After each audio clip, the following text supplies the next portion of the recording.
to Commission Ed, the Air Force Officer Podcast. Here we explore the training and development of America's leaders in the application of air power and the profession of arms. The views expressed are those of the hosts and do not reflect the official policy or position of the United States Air Force, Department of Defense, or the U.S. government. The mention of companies by name is solely for the purpose of discussion and should not be implied as endorsement.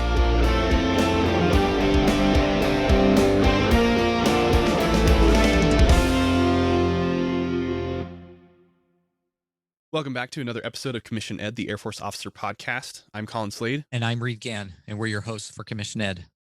Colin, finally, I have got my poop in a group, and we are doing the Intelligence Officer episode. I don't know, you've been signaling this for 2 years? Forever. Yeah. This is on me, 100% on me. I'm so glad to bring you one of my closest friends, Maj Zane, Shiv, Steadman. As we'll describe, he and I met the first day of Intel school, and within minutes, we knew. You and I were kind of that way. Like, we met, and we just kind of knew, right? Like, I'm going to be close to this person, and it's just going to, you just kind of knew. Zane and I were the exact same way. We talked last night. We talk all the time. We're both moving to Dayton, Ohio this coming summer. Yeah, we're both going to be DOs Getting out the crew there. back together. Oh, so excited. But even though we get to share this amazing interview with you, we can't even cover the half of what you get to do as an intelligence officer. Yeah. And we'll talk about that on the back end, but there's just so much here. We did our best, but if you have questions, ask. Send me an email. If there's one thing I can talk endlessly about, it's about being an intel officer. I'm super passionate about my career field. I absolutely love it. And I'm more than happy to answer any questions I can. So with that, we're going to bring you this episode with Maj Zane, Shiv, Steadman. Welcome back to this week's episode of Commission Ed, the Air Force Officer Podcast. I'm Reed Gann, and today I've got my good friend, Maj Zane, Shiv, Steadman. Zane, thanks for joining us today. Hey, thanks for having me, guys. I appreciate it. Yeah, so this is the long-promised and long-awaited episode where we discuss the 14N, or Intelligence Officer career field. Zane and I, we met the first day of Intel school, and that's kind of, the rest has been history almost, right? Yeah. I mean, it's been, however many, 9 years now or so. Yeah. Time went by really quick there. Absolutely. But yeah, so we'll talk about Intel school. We'll talk about being an Intel officer, but let's start off with you, Zane. How is it that Zane Steadman finds himself a major in the Air Force? Tell us a little bit about yourself. No, yeah, thanks. So grew up in Salt Lake City, Utah. None of my family had been in the military at all. Like, kind of a lot of people, they're like, hey, my parents or grandparents, they have a lot of military history in their family. My grandfather fought in Vietnam, enlisted, and went and fought Vietnam for a few years. Did not do a career or anything like that. So, he's the one person in my family that has been in the military. Other than that, I didn't have any experience with it. And, he didn't like to talk about his experience in Vietnam for, some obvious reasons. He didn't have a great experience there, had a lot of PTSD and just kind of emotional and medical fallout from that experience. So I didn't grow up knowing a lot about the military, but I guess I was at an air show when I was younger, and I came back from that and I told my mom, hey, all these airplanes, it was a really cool air show. And my mom, just being the great mom she is, kind of looked into, well, hey, if my son, has this passion for something, maybe I should look into career options and maybe being a pilot. And she stumbled upon, I guess during her research, the Air Force Academy. Okay. She kind of told me about that, like, hey, I've never heard of this place. You haven't. She did some research and was just like, kind of, shot it to me as, hey, this is a really good education. It's a free education if you can get into the academy. Mm-hmm. And it has good opportunities if you want to be a pilot, good opportunities if you want to, study whatever else. It's a heavy engineering school. Uh-huh. But she told me about that. I ended up, this is kind of long story, so not long story short, but long story is I ended up going to the Air Force Academy, and that's how I kind of ended up in the military, like, my gateway to the military, but that's how I ended up in the military. Okay. Yeah, we've had a couple folks on, and they've talked about the importance and the effectiveness that air shows are. And, case in point, Zane probably, it's hard to say, right? But you definitely point back to that time as something that piqued your interest. Oh, yeah. And like, obviously, I'm not a pilot now, right? Mm-hmm. And we'll get into that, I'm sure. But like, still, when I see airplanes, like any kind of airplane in the sky, I'm like, man, like that's just really cool. Yeah. Yeah. So yeah, let's talk a little bit about that because your journey to intelligence, it wasn't your, first choice out of the academy. You actually had a different plan, but your experience isn't wholly unique either, Yeah. right? Like it's pretty common that folks go to, so you were going to be a pilot, right? That was kind of your big plan. Talk us through how that kind of works because it's not terribly uncommon. I mean, you and I know a few people have been through pretty similar experiences. Oh, yeah. And especially now, like just having visibility in my job right now at Air Force Personnel Command and kind of seeing a lot of people's different career paths. A lot of people start off in different careers and end up finding, a career field that's kind of a better fit for them, Mm-hmm. kind of to your point. But my path went like this, right? So I was at the academy, wanted to be a pilot, did a few flying programs at the academy. And I was like, whenever I did a flying program, I always kind of left it with the feeling of, hey, that was really cool. But I don't know if that's something that I'm extremely passionate about or something that I really, really liked Okay. or loved doing. Right. Mm-hmm. So, and I was a business management major at the academy. So the two career fields I was considering was, hey, I came here to be a pilot. Let's keep that on the table. And then being like an acquisition officer, right? Kind of going into that acquisition and more business side of the Air Force. Mm-hmm. And I had a lot of sleepless nights at the academy trying to decide between those two career fields. Yeah. Ended up deciding to go the pilot training route because I just, my kind of calculus was if I go into this and I don't like it, I can change career fields. Yeah. But I can't really do the opposite. I can't go be an acquisition officer and then try to be a pilot later. Yeah. That's what I thought then. I guess that you can do that, but it's more difficult, right? Yeah. I definitely think that's a harder way to go. Oh, 100%. Yeah. Yeah. Like if you have the opportunity to do something, like in this case, being a pilot, that's a more scarce opportunity. So I wanted to give it a shot before I, decided not to. Yeah. And I guess my whole takeaway from that experience was looking back, I probably in my gut knew that I didn't want to be a pilot, but I kind of still wanted to go farther down that path to be sure. Yeah. But I guess my advice to anyone, if you're making a difficult decision, think about it. Yeah. Like give it some good pondering, like study it, do your research, talk to people, and then just follow your gut. And if I would have done that, I would have been, I don't know where I'd be now. I still wouldn't be a pilot, but the way that it worked out for me, obviously went to pilot training.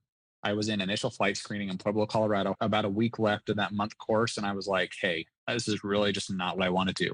I remember talking to some people when we were studying one night and they were just like, hey, flying is so fun. Like this is so hard and so challenging and so much work. But when you're up in the air flying, it's just so worth it. And I was looking at them and I was thinking, you're right. This is challenging. It is a lot of work. It is tough, but I don't have that same passion that you guys have. So why would I do this, right, for such an extended period of my life?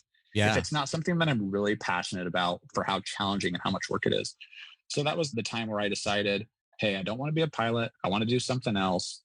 And then the Air Force, I put in some preferences of career fields that I was interested in. And the Air Force ended up saying, hey, Zane, you don't want to be a pilot? Cool. We still want you in the Air Force. Mm-hmm. You should go be an intelligence officer because that's where we have a need right now. And you have a background that's suitable for it. So that's where I ended up. And the Air Force got that decision right. I've really enjoyed the last, 10 years of my career doing it. Awesome. Yeah, that's really sound advice, especially when you talk about staring down a 10-year commitment to be a pilot in the Air Force. And there's reasons for that, right? We need pilots. It takes a lot of money and time to train them. So we don't want them to get trained up and leave in 3 or 4 years. But yeah, you got to love it because it is a lot of hard work. I've heard that from a lot of folks. Pilot training was tough, but as soon as I get up in the air, all that goes away. But if you're not feeling that way, it makes a lot of sense. Yeah. I mean, pilot training's challenging, a lot of work. Once you, get your airframe and you're in, flying for the Air Force, it's a lot of work then as well, right? And it's a lot of sacrifice for you and for your family in terms of how much time you're at home and how much time you're training and deployed. Mm-hmm. And if you're doing that and you're not passionate about it, I think that would be kind of painful. So you really need to, whatever it is, make sure that you enjoy it to an extent, right? Not everybody just loves to go to work all the time. We'd all, have hobbies we like too, but you shouldn't hate your job either. Yeah, no, totally agree. All right. So the Air Force decided to send you to Intel school. Why don't you give a few minutes to kind of talk through at least what it was when we went back a few years ago? It's always changing, right? You probably have a better idea than I do, seeing as you're one in Texas, two in Air Force Personnel Command. And so you kind of interact with the schoolhouse more than I do. Why don't you give the audience a little bit about what they can expect from Intel Officer Training School? Yeah, so kind of like you said, the details of the course will change over years. But I think some common themes are you're going to go PCS to San Angelo, Texas, to Goodfellow Air Force Base. You'll be there for, I don't know, a 6 to 7 month course, 6 to 8 months. I'm not sure exactly how long it is right now, but you'll Uh-huh. be there. You'll go through it with a class of your peers that are also becoming intelligence officers. You become really close to that class, right? Because you're sitting around each other, studying after hours, sometimes like all day for like 6 or 7 months straight. And you get to know your classmates really well, and you form good relationships with them, Mm-hmm. as long as you're not an idiot, as long as you can be a nice person, right? Otherwise, I guess Yeah. you'll form bad relationships. But as long Yeah. as you're just a nice person and want to make friends, you form lasting relationships, right? Which is why we're still friends and we talk all the time. And we have our other classmates that we regularly talk to. Yeah. But you'll go there, go through that class. You'll learn all the basics of what it means to be an intelligence officer, on how to go out into the Air Force after that, but to the myriad of things you can do as an intelligence officer and all the different fields and different kind of categories of work you can do in the Air Force as an intel officer. You'll leave that course equipped to be able to do that, and to go and provide, timely intelligence to whoever your kind of teammates or customers are at that time when you graduate. So it's a really good course. It's rigorous. It's a fun time as long as you have a good attitude, just kind of like anything that's difficult, right? Yeah, absolutely. Yeah, there's a couple things I'd like to point out. We can talk about them. For a lot of the people who go through the class, this may be their very first exposure to classified information and classified environments. And so it can be an adjustment, right? So the class is actually held in a secured compartment information facility, or a SCIF. And if you've never worked in that environment, it can be a big shift. So you can't bring your cell phone in. There's probably one phone that you have access to if you're going to, call home or have your folks, your, family reach you or something. You're going to be exposed to and use classified information regularly. And that can all be kind of a big change. And I think that's a big part of the schoolhouse as well, right? To kind of train us on how to be in those environments. Oh yeah, 100%. It's kind of funny you mention that because I didn't even think about that, right? Because after doing it for 10 years, you just kind of get used to it. It's something that you get used to, right? Oh, when I go to work, I leave my phone in my car. When I come out of work, I have my phone again. It's just something that you become accustomed to. Yeah. And yeah, at the schoolhouse, you don't have like a personal computer you're at all day, like at work, right? You also have the internet all day. So if your family needs to get a hold of you, they can shoot you an email or they can call, one of your work lines. But yeah, at the schoolhouse, everyone doesn't have their own, landline phone or computer. So, but I mean, you're studying, you're busy all day anyway. Your family knows they'll see you after work. Yeah. But it is an adjustment learning to, the government has their information that they need to keep secure and keep the wrong people from knowing, and you become a part of that trusted network, and you need to learn how to operate within it. The information's safe. Yeah. Well, and two, one of the things you mentioned is, sometimes you're going to have late night studying. You can't bring your study material home because what you're studying is classified. So it's got to stay at work. And so that can be something that, if you're heading to Intel school, just something to keep in mind, that there's no such thing as, oh, I'll just bring these papers home and I'll study for a little bit before I go to bed. Like, that's not a thing. Yeah, and we've talked about this too, Reed. Like that's good and bad, right? Because it doesn't stop there. You can't take your classified work home once you graduate and work on it in the evenings. But that's, some people look at it as a bad thing. I have always looked at that as a good thing, right? Like when I go home after work, I'm not working. I'm spending time with my wife and my children. And if you're single, you're spending your time doing your hobbies, talking to your friends and family, doing whatever you want, but you're not working because you can't do most of your work. If you have some kind of admin, unclassified stuff, sure, you can work on that from home, but why would you do that? Just wait until you're at work. Yeah. Yeah. You and I have talked about that a lot. It's almost like forced balance. People talk about work life balance. Being an intelligence officer, I feel kind of forces me into that balance because I can't do a lot of my work at home. I like that. But like you said, pros and cons. Anything else that, you think our audience should know about San Angelo or Intel training? Before we wrap up, we'll talk about how they get their assignments out of there.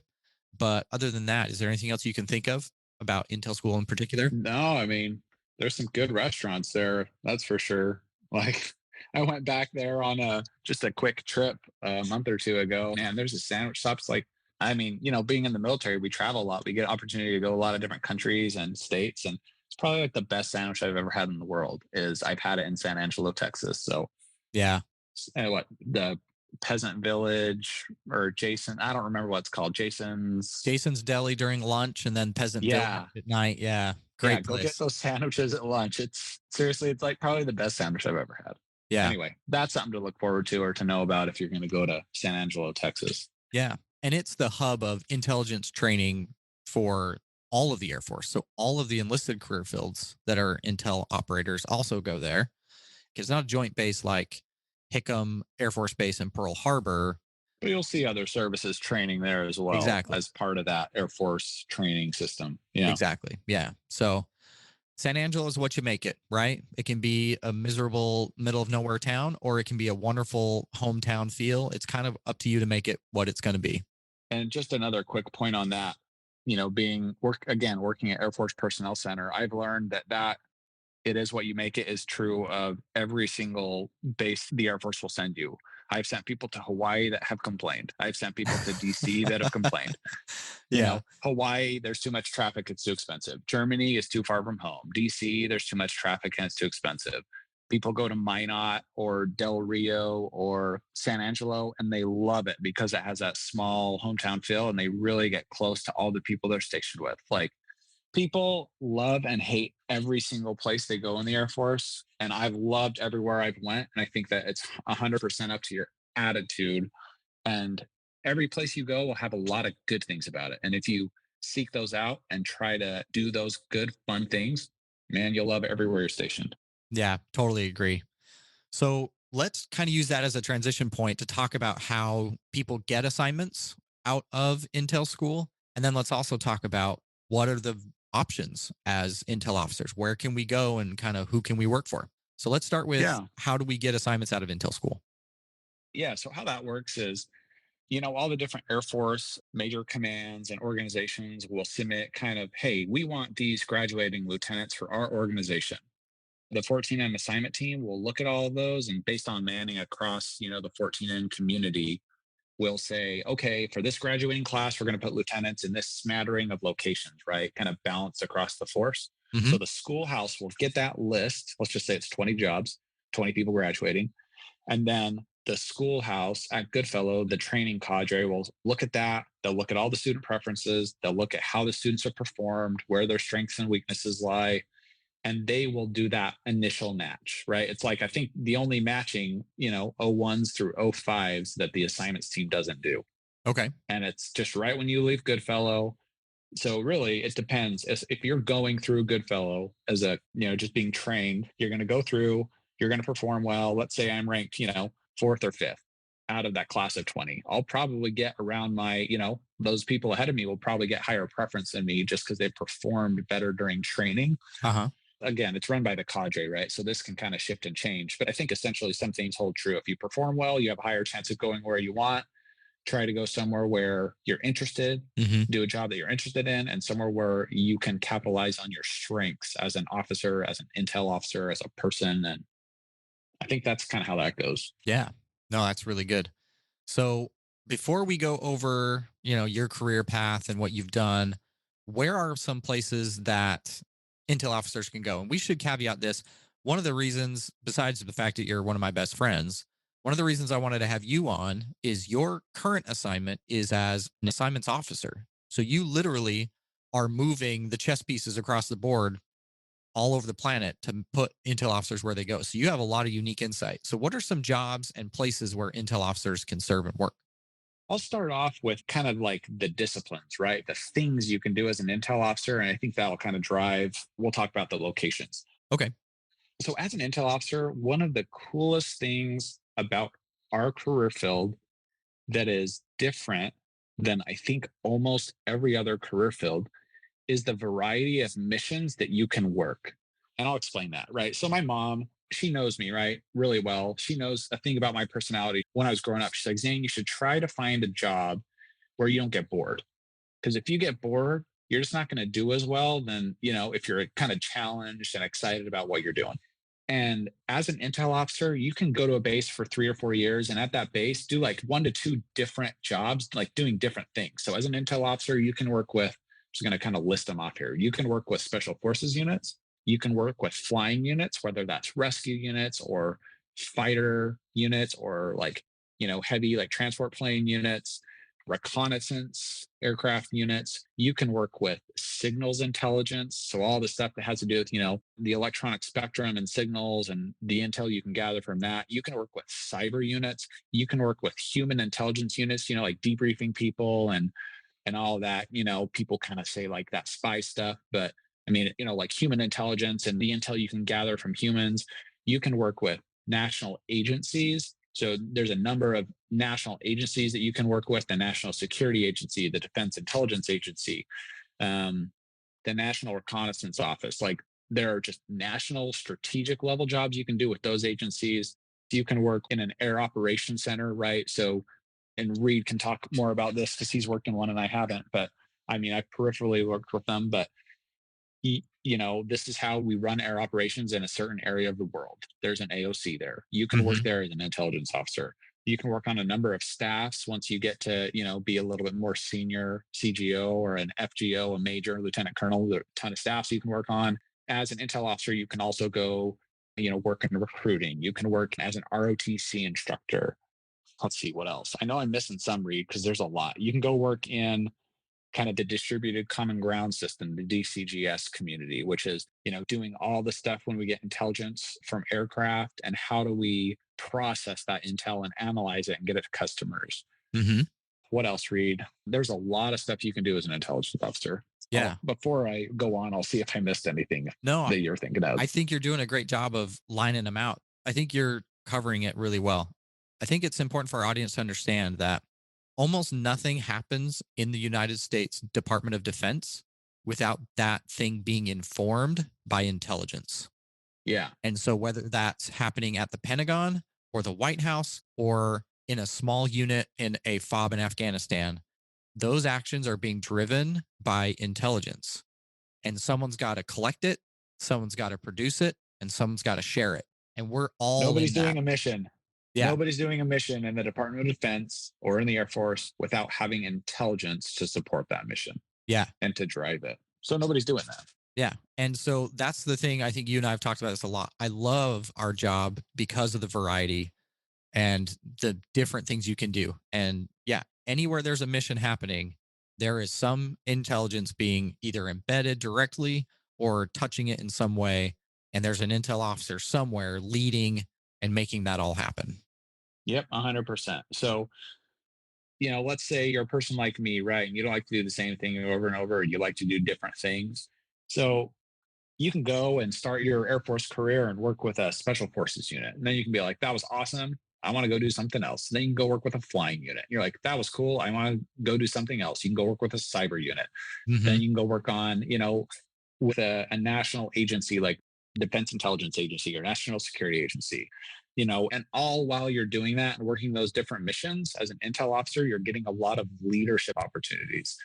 Not all career fields do that, right? You're going to have the opportunity to lead anywhere from, 5 to 40 people as you're doing those different jobs. So you get to see really cool missions, you get to participate in those and help advance those missions while you're continuing to lead to help your airmen develop and to help develop yourself as a leader. And help you're going through these organizations, working these missions, and you're trying to help as many people in those organizations as you can become better leaders and advance within their own career goals and their own personal goals. And you're help, kind of a, rising tide, helps all ships, or however that saying goes. You're just going everywhere, doing great work, trying to make everyone better. And it's a fulfilling career. Yeah. And it's fun to see the variety of it, all the different things you can do.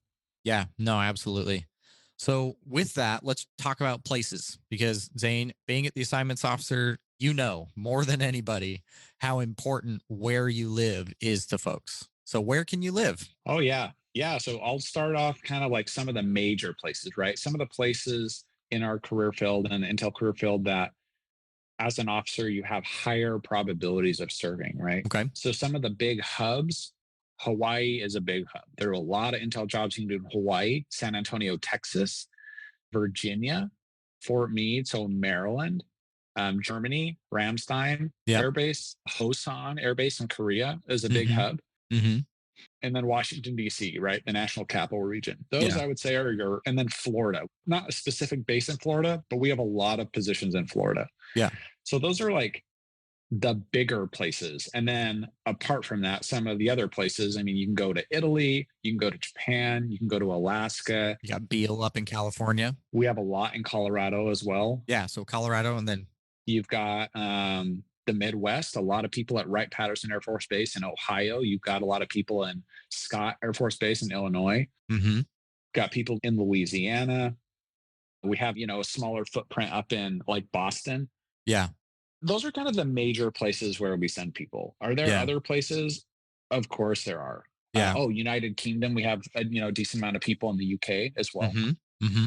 But those, I think I hit most of the big places. And like I said, there are a lot of other smaller opportunities Mm-hmm. of locations you can work as well. If you hated every single one of those locations that I just said, don't be an intel officer. But that's pretty much saying you hate to live a lot of continental United States. Yeah. A lot of international places as well. Yeah. I mean, because, like we said, no mission is happening without intelligence informing it. We are almost at every single location where there are Air Force members. Just depends on the likelihood of getting there, right? I mean, I had a buddy, intel officer, assigned to Naval Air Station Key West, right? Oh, yeah, we have people at Key West. Yeah, we got people everywhere. And so that's another thing I really love about this opportunity is the number and variety of places and things you can do.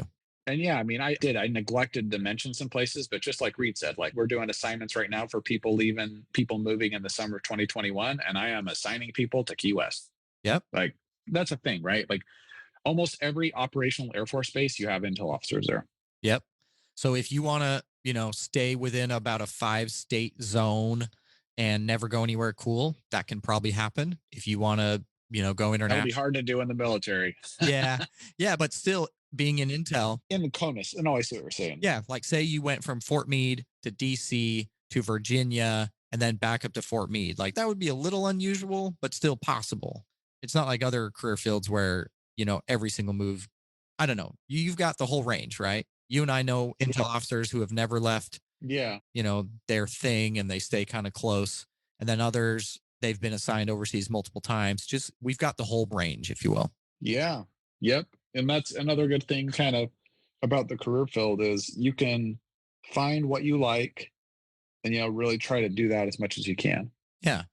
So after intel school, let's talk a little bit about your career path and kind of the things you've done as an example of the variety. Just give, your career history. So you left intel school, you finished pretty well in the class, and your first assignment was up at the National Security Agency at Fort Meade, right?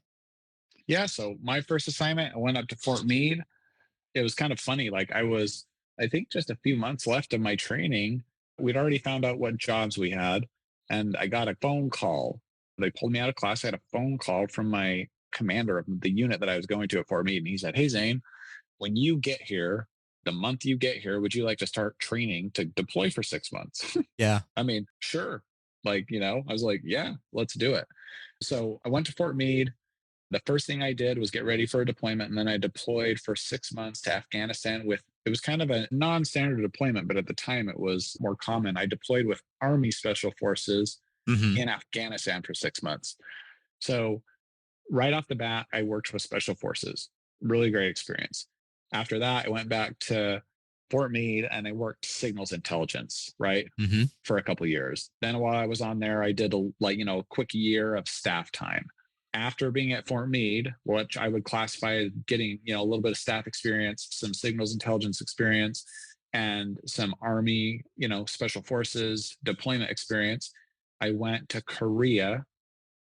It was a staff position there where I worked really closely with the DCGS, the Distributed Common Ground System. So when we get intel from kind of reconnaissance platforms and how do we use that intel, right, in a way that we need just as an Air Force. Yep. So I worked closely with them and I worked closely with the Air Operations Center. So, like we said, that center doing all of the air operations in that region. So worked closely with them.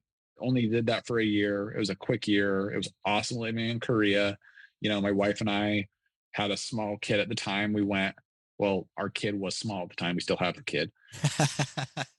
We took a trip to Japan. We took a trip to China. A lot of people stationed in Korea go visit Vietnam and Cambodia, all kinds of places. But it was a fun year to travel. It was a fun year to work really hard and learn the mission and work with the Koreans. The South Koreans are awesome people and awesome culture, really fun, going up to Seoul every month. So that was a really fun assignment. And then after that, I went to San Antonio and I worked in a cyber unit. And then I transferred over to the base I'm at now at Randolph, and I'm the Intel Officer Assignments team at Air Force Personnel Command. So in a nutshell, what have I done in my career? Did some time with Army Special Forces, signals intelligence, some staff stuff in Korea where I worked at the AOC and the DGS a little bit, and then a cyber unit.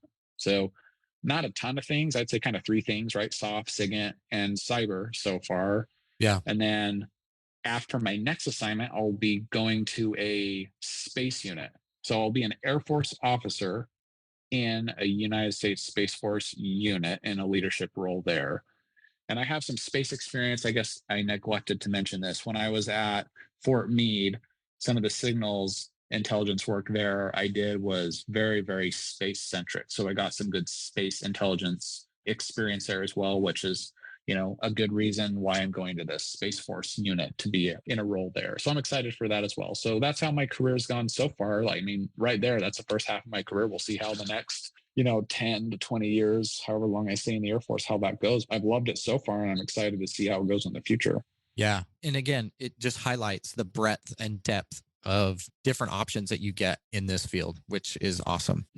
So real fast, something you and I have talked about a couple times, and our audience may not be super familiar with.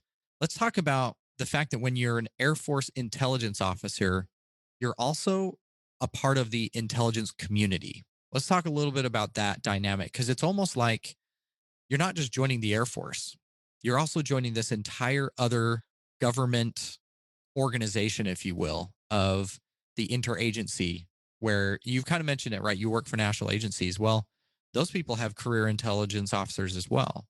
CIA, DIA, NGA, NRO, all these other big organizations. So talk a little bit about how that plays in, because you're almost trying to develop yourself in multiple ways. You're trying to develop as a leader, as an Air Force officer, but also as an intelligence professional. No, yeah, that's great. I think I saw a thing in the news the other day about how the United States Space Force was like officially, recognized as like the 18th member of the intelligence community or something like that. Did Yeah, you see exactly. That? Yeah, I did. Yeah, so it's cool. Just like Reed said, you're going to be an Air Force intel officer. And at the same time, you're kind of going into this larger community of a bunch of civilians, a bunch of Navy folks, a bunch of Army folks, a bunch of Marines, a bunch of Space Force folks now that are all, they all have their intel folks too. So you're joining that community. So it's like you're joining the Air Force, you're an airman, but you're also kind of like secondarily part of this intel community. And whenever you decide to leave the Air Force, which everyone leaves the Air Force, right? Yeah. At some point, some people leave after 4 years, some people leave after like 40 years.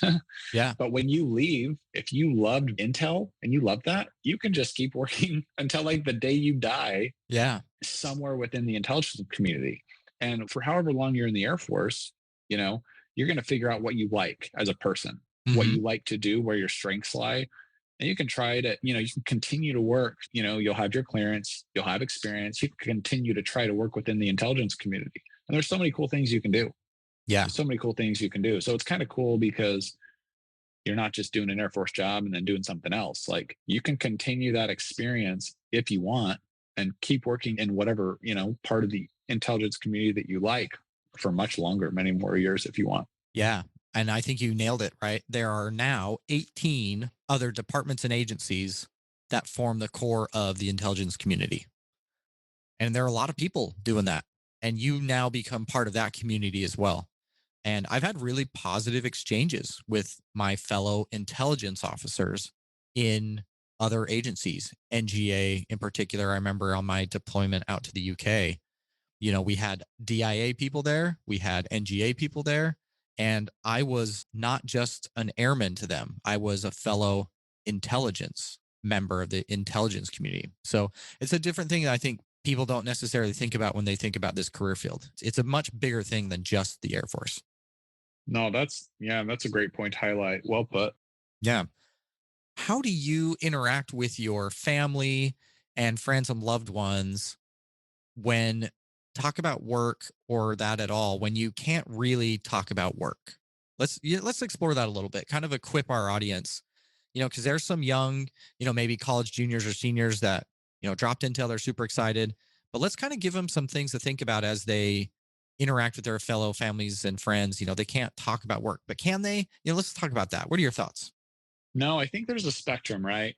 I fall on one end of the spectrum. I'm sure some people fall on the complete other side of the spectrum. It's never bothered me not being able to talk specifics about my job with my family. Mm-hmm. And some people, I'm sure it bothers, especially if they, deal with something or some kind of scenario or some kind of situation that was difficult for them to process. That's never quite been me. Mm-hmm. But like, if there's a bunch of classified information, it doesn't mean you can't talk to your family about like how you feel and what's difficult for you, right? Yeah. Like, I'll make up the situation, right? Like, let's say I went to work and I watched, I'm just going to totally just make something up. Like, I watched some guy make a hamburger and I watched him put the ketchup on and the mayo and the mustard and the lettuce and the cheese and the meat. And for some reason that like scarred me. Yeah. And let's say all of that information was classified, that they put lettuce on the burger and cheese and meat, all the different condiments. Mm-hmm. That was classified. So I can't go home to my wife and say, man, Nicole, it was really hard for me to watch this. I can't tell her all those details. But what I could tell her is like, hey, Nicole, I went to work and I had a hard day. Like, I watched something that was difficult for me to process. And this is why, right? It was just difficult because I didn't relate to it and I didn't understand why they did the things they did. And I can talk about that. That's not classified. Yeah. I'm not telling her about the lettuce and the cheese and the meat. So Yeah. like, you can talk about things that are challenging to you. Mm-hmm. But I've also, it's just something to think about. Like, you can still talk about things that are challenging to you at work. And a lot of the things that are going to be challenging, to be honest, are probably going to be leadership related. Yeah. And you can talk about that to your family and your mom and your dad and your support system and your brother all Mm-hmm. day long. Right. Yeah. But yeah, just like Reed said, like some of the stuff, you might see something and you can't share all the details that maybe you do want to, but you can share that with your coworkers at work and Yeah. your leadership. And you kind of have a different support system, right? In the Air Force, you have your unit and your team, Mm-hmm. but all good things to think about. It's funny because you actually used one of the tools I use. I make up an analogy that people can understand as a way to describe why it was hard. So I loved what you did because that's exactly the tool I use, right? Interesting. I think about my audience, and it's in particular usually my wife. And I think about her life experience, the things she knows and the things she would understand. And I say, oh, exactly like you described. I watched a guy make a hamburger today and she doesn't need to know all the details, but I love that how you use that analogy because I use that all the time as a way to not talk around it, right? To not hide or be mysterious or weird, but as a way to describe why something was hard without uncovering things I'm not supposed to share. I thought that was really good. The other thing, though, too, is a lot of what people have issues with, and you really hit on it, it's interpersonal stuff. I'm not getting along with this person, or I didn't do very well with something. And those things you can totally talk about, right? Those aren't classified details of what your boss said to you or whatever. So I think people put up too many barriers, in quote, talking about work. But there are some barriers that you won't be able to take them to your desk. Like that's kind of a real thing. They may not be able to come visit you at work. So those are just things to keep in mind. I love how you use an analogy just like I do, even when we were just trying to describe it. That was really funny. Awesome. Yeah. Let's cover career progression. I know there is no such thing as a typical career, right? Your career is very different from mine. I left Intel school, went to the AOC. I deployed to Al Udeid while I was there doing very Air Force mission. And then I went to Maxwell Air Force Base to do an instructor job. And now I'm at the National Security Agency. And now I'm going to follow that on with a job in Ohio. So there's not really a typical career, but what does like the career progression look like for a quote typical career? I'd say for the first 6 to 8 years of an Intel officer's career, your whole job is to just go and do different things and to get good at them and to develop yourself as a leader. So whether that's Reed going to the AOC and going to be an instructor and going to work signals intelligence, whether that's Zane going to work signals intelligence and space and cyber, It doesn't matter what you do.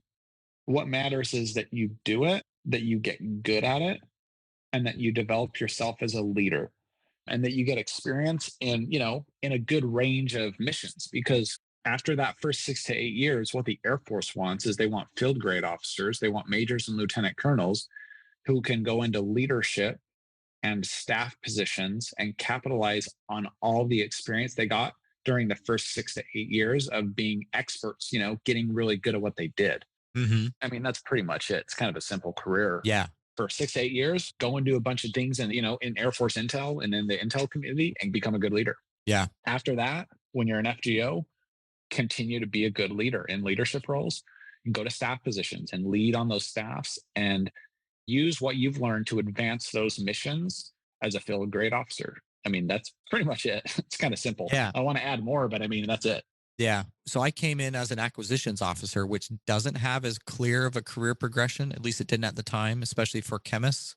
So to come into a career where there was a clear plan, be a technical expert for that 6 to 8 years, and then make sure you're preparing yourself to be a leader at higher levels of responsibility was really refreshing for me. It was really nice. And I like that there is a path that you can kind of chart. If I'm going to stay, this is kind of what it's going to look like. So I think that's good. Awesome. All right, Zane, this has been helpful and I appreciate you taking the time. And I hope our audience has gotten something out of this, as they think about the intelligence career field. Our primary job is to communicate information and help decision makers be informed. So in that, though, we also have to lead people. That's a big part of what we do as intel officers. So what is your leadership philosophy? If we would boil down Zane's essence of leadership, what does that look like? You hear this kind of, I don't like how much you hear the word and how much, kind of as a buzzword. But the older I've gotten and the more like great leaders I've seen in the Air Force, the more I realize it's true.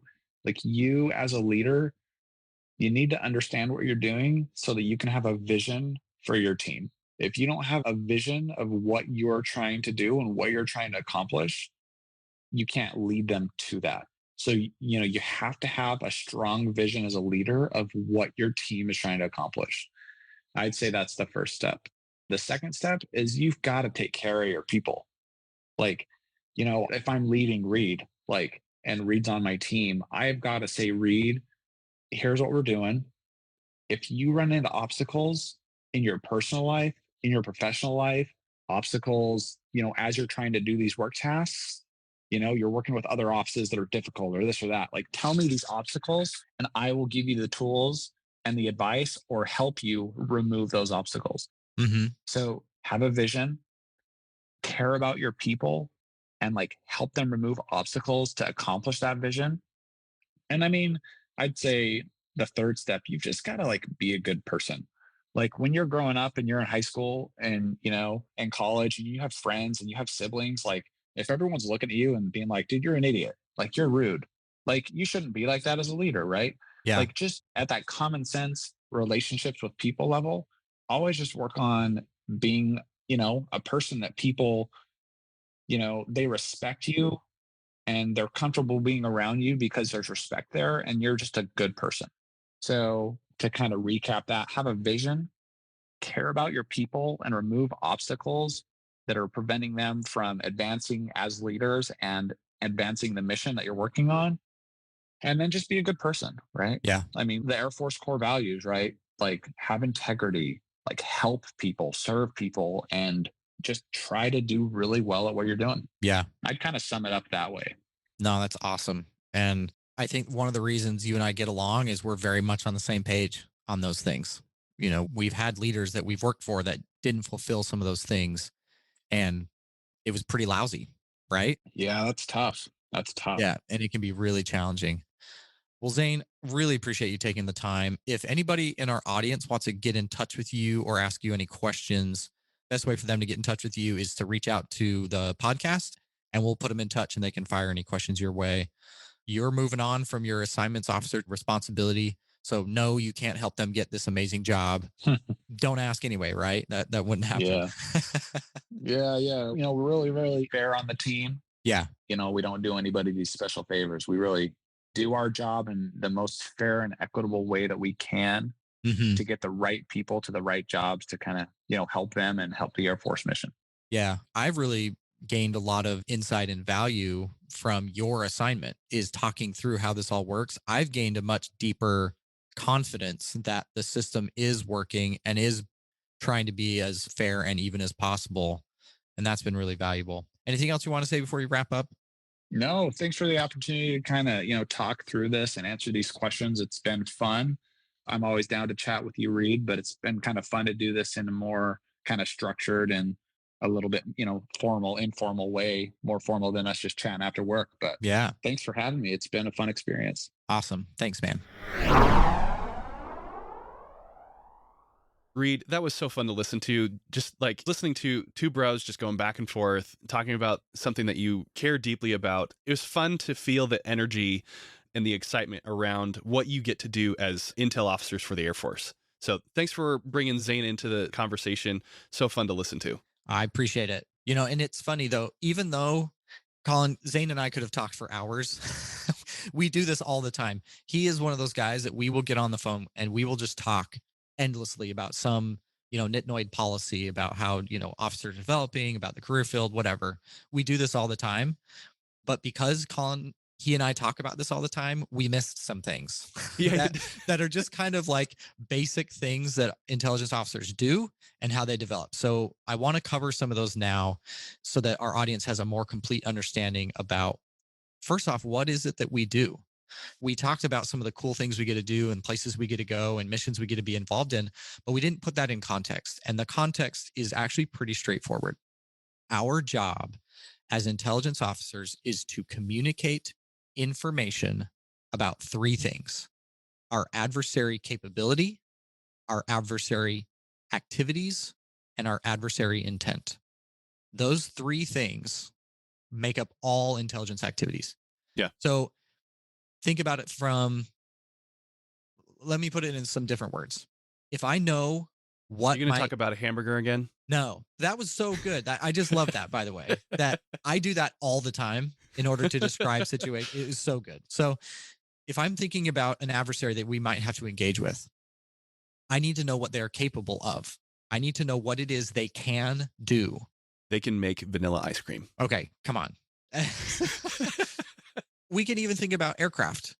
Do they have aircraft that are capable of being stealth? That's a great question, right? Yeah. So that's one example. And then another thing is activities. What are our adversaries doing? Where are they? And what are they doing? We need to know that information. And it's something our adversaries don't want us to know. Yeah. They don't want us to know where all the toys are and what they're doing with them. The next thing is what their intent is. What is it that they want to do? If we know what they want to do, what they are capable of doing, and maybe a little bit about what they are doing, that gives us a decision advantage. That allows us to go through the OODA loop faster and to be in a decision space to give us a tactical strategic advantage. That's the whole purpose of intelligence. Yeah. I really like what you're talking about. Thank you for explaining that. It helps put the intel officer and the intel community into the context of what we're trying to do in the Air Force. And one thing that is jumping out to me about how you're describing it is that it's all about the adversary. And you didn't get into it in the interview and you're not stating it straightforward here. But the fact is that you collect and you disseminate intel externally. Never will the intel community look inward to see what our people are doing. That's not part of your responsibility. Am I reading that correctly? 100%. I mean, it's straight up illegal. we spend a lot of time training, talking about, and understanding all of the laws that explain that precise thing. At Intel School, it's actually something we get really frustrated about. I don't know a whole lot about U.S. Air Force systems, about our capabilities, activities, and intent. I'm not really good at that. You want me to talk about an adversary, their Air Force? I know a whole lot about that. And that's very deliberate. We are beat about the neck and face, figuratively, in Intel School. You are focused on red systems, and red being adversarial systems, right? Yeah. We do learn blue. That is important. And depending on the job you're fulfilling, you may have to get right into some of those things and that kind of thing. But overwhelmingly, we are looking externally to provide our people with decision advantage. Good catch on that. Thanks for helping me describe that. Yeah. And then another thing that I want to bring out of what you are describing here is the importance of information in the leadership and decision making process. It's not just intel officers that share information. You may be the only ones sharing intel on the adversary because you're the ones that have it, you collect it, you disseminate it, right? But every single one of us has a responsibility to ask the questions of, what do I know? Who needs to know? And have I told them? You know, that comes straight from former Defense Secretary Mattis's book, Call Sign Chaos, right? And that is something that we should all be thinking about, of how can we enable that OODA loop to go even faster, and just borrow some of the principles from what you've described of what you do as an intel officer. Yeah, I think that's a really good perspective because information is warfare. We are entering an age where information is warfare and intelligence is operations. And that's one of the things I love about this field is it's not going anywhere. It's becoming increasingly important. And just like you described, Colin, the skills that we acquire through our training and formal education are broadly applicable to just about everyone in whatever role they're fulfilling. Yeah, and it's because it's so broadly applicable, we see why, as you described in the interview, how big and broad the intel mission is, and how big and broad the community is, and how it's not possible for you to cover every possible thing that intel can be involved in, because they're involved in everything. Yeah. And all the good and bad that comes with that, right? You could be stationed in Key West, Florida. That sounds amazing. Or Thule, Greenland. That sounds terrible. And just, well, it's so, that's the thing. There are people who, and Zane described this, right? He said, there are people who get miserable when I send them to Hawaii. There are people who absolutely love me when I send them to Minot. Like, it's just such a broad field. You're going to be able to go just about anywhere. He did hit on, kind of the major hubs. And Colin, we didn't even cover the half of it. There's just so much. And that's one of the biggest appeals for me. And that's just in the Air Force. You described somewhere in the interview that the Air Force is one of like 18 partners in the whole intelligence community. Exactly. I can't even wrap my mind around that. I mean, the Air Force is both big enough and small enough on its own, but to add this other element to it is just, one, it's really fascinating. Two, it's something that I totally just don't understand. And it's really great to then have these kinds of conversations, not only with Zane, but all of the other AFSCs that we've interviewed, so that we can be a little bit more aware of what our counterparts in the Air Force are doing or involved in. Yeah, because it certainly was not something I was tracking, right? It was not something I had thought about. I thought I was joining the Air Force. And then when I was cross-trained, I thought I was going to be an Air Force intelligence officer. That is my core Air Force specialty code. But it's a lot bigger than that. Yeah. I joined this whole other thing I just didn't even know really was out there. And being a part of the quote IC is pretty special and pretty rewarding. Colin, there's a couple other things I didn't mention when it comes to officer development. Again, this is just stuff that Zane and I just know. And so we didn't really cover it. But we have some regular career progression and formal training that we experience. So I want to describe that. First, the most basic is the ISR series. So intelligence, surveillance, and reconnaissance training. The ISR 100 course is considered your basic training that you go through at Goodfellow that he described. Then when you're a captain, you're going to go through ISR 200. That's actually at Maxwell, tacked on either before or after SOS. And so it's a couple weeks long, just intelligence officers, and a refresher, kind of get you spun up on some of the new things and make you a better ISR operator. And then when you're a major, you're eligible to go to ISR 300, which is back at Goodfellow Air Force Base. So that's kind of like the structured training that you're going to go through for most intel officers. There's also a series of special programs you can do. Zane mentioned weapons school. Not uncommon for folks to go through weapons school. Those are definitely some of our sharpest folks that go through that program. We have a couple other special programs. So there's the Junior Officer Cryptologic Career Program, which is an internship at the National Security Agency to become basically a career cryptology expert. Then you've got the JOGP, which is Junior Officer Geospatial Intelligence, which is at NGA. And that's, to kind of make you an expert in geospatial intelligence. And then the last series of trainings are called Intel Formal Training Units, or IFTUs. So if you get a job, let's say you're at the schoolhouse and you get selected to go to San Antonio to do some cyber job. They're going to send you to an Intel Formal Training Unit to get your initial qualification training. And let's say you accomplish that training, you go to your unit, you have a great experience, and then they want to send you to be a targeting unit. There's another targeting IF2. Then let's say they send you to go be at a flying unit. Well, there's a unit support IF2. And so there's a whole lot of training that we get to be exposed to. And that's one of the other things I love about this is the variety. So I started out my career at the AOC, went to the AOC IF2. And that will keep happening as I go to units where I don't have experience.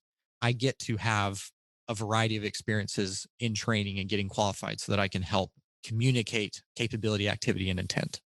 Correct me if I'm wrong here, Reed. It sounds like if you're going to be an intel officer, you're going to be TDY a lot to go to all of these different training programs, professional development, that sort of thing. Is that right? Yeah, I think that's fair. I think that's a fair thing to say. And that kind of leads me to the last thing. We deploy. Intelligence officers deploy. And that is absolutely an expectation. It's also pretty well expected that you'll do a remote tour at some point. And so you need to know that going in. There's a lot of training. There's a lot of exercises. And we didn't even talk about that. Good grief. Right? There's red flags. There's all sorts of these exercises that you should participate in because that is the family business. And to have that broad picture of what it is Air Force intelligence is doing, you need to really have as many experiences as possible. So yeah, I think it's a good thing to keep in mind that there's going to be some travel associated with being in this career field. Yeah. And that all talks about like the things that you're doing as you're developing as a intel officer.